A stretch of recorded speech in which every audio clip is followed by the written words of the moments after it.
नमस्कार. आपल्या सगळ्यांचे सोशल महाराष्ट्र न्यूज चॅनलमध्ये हार्दिक स्वागत. चला वळूया तर एका नवीन बातमीकडे. आजची बातमी.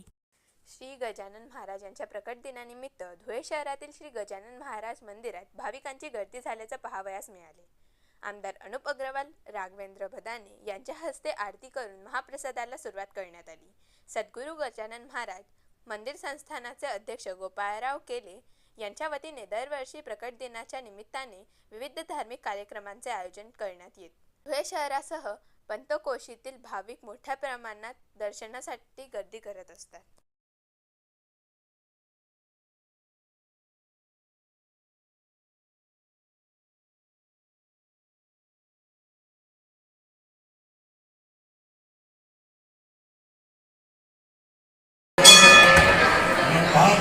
लक्ष्मी नारायणाभ्यं नमः, उमा महेश्वराभ्यं नमः, शचिपुरंदराभ्यं नमः, भद्रगर्भाभ्यं नमः. इष्टदेवता, कुलदेवता, ग्रामदेवता, स्थानदेवता, वास्तुदेवता, एतत्कर्म देवता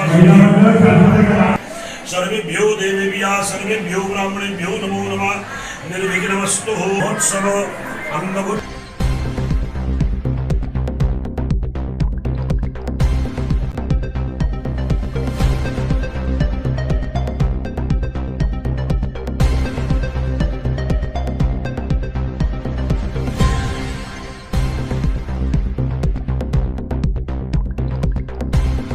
प्रकट दिनानिमित्त जी आरती झाली ती शहराचे आमदार अनुप अग्रवालजी आणि ग्रामीणचे आमदार राम भदाणे यांच्या हातून आरती झाली.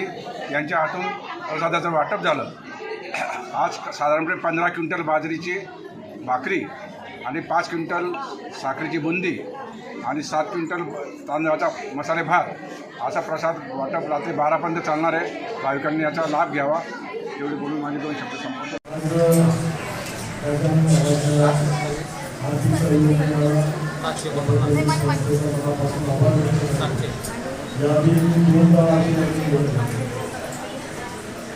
मागच्या वेळेला जो आनंद शब्द दिला होता या परिसरात लाईट आणि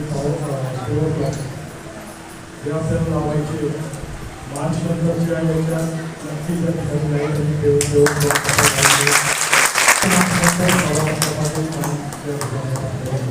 जय श्री. सर्वांचा आराध्य दैवत गजानन महाराजांच्या प्रकट दिनाच्या निमित्ताने कार्यक्रमाची प्रसिद्धी आपण सगळेजण आलो. तर माझी आई आध्यात्मिक क्षेत्रामध्ये पाहिजे आणि गुरु सोबत असतात. त्याला देवाला जवळ येण्यासाठी हाताला हात धरून ते आपल्या देवापर्यंत पोहोचवतात. गुरुचं महात्मा फार मोठं आहे. तो साक्षात परमेश्वर तस्मै श्री गुरुदेव नमः. असे आपल्या आराध्य गुरूंचं या प्रकट दिनाच्या निमित्ताने इथं दर्शन मला घेता आलं. माझे मित्र परिवारामध्ये आम्ही अनेक वेळेस आला पाहिजे.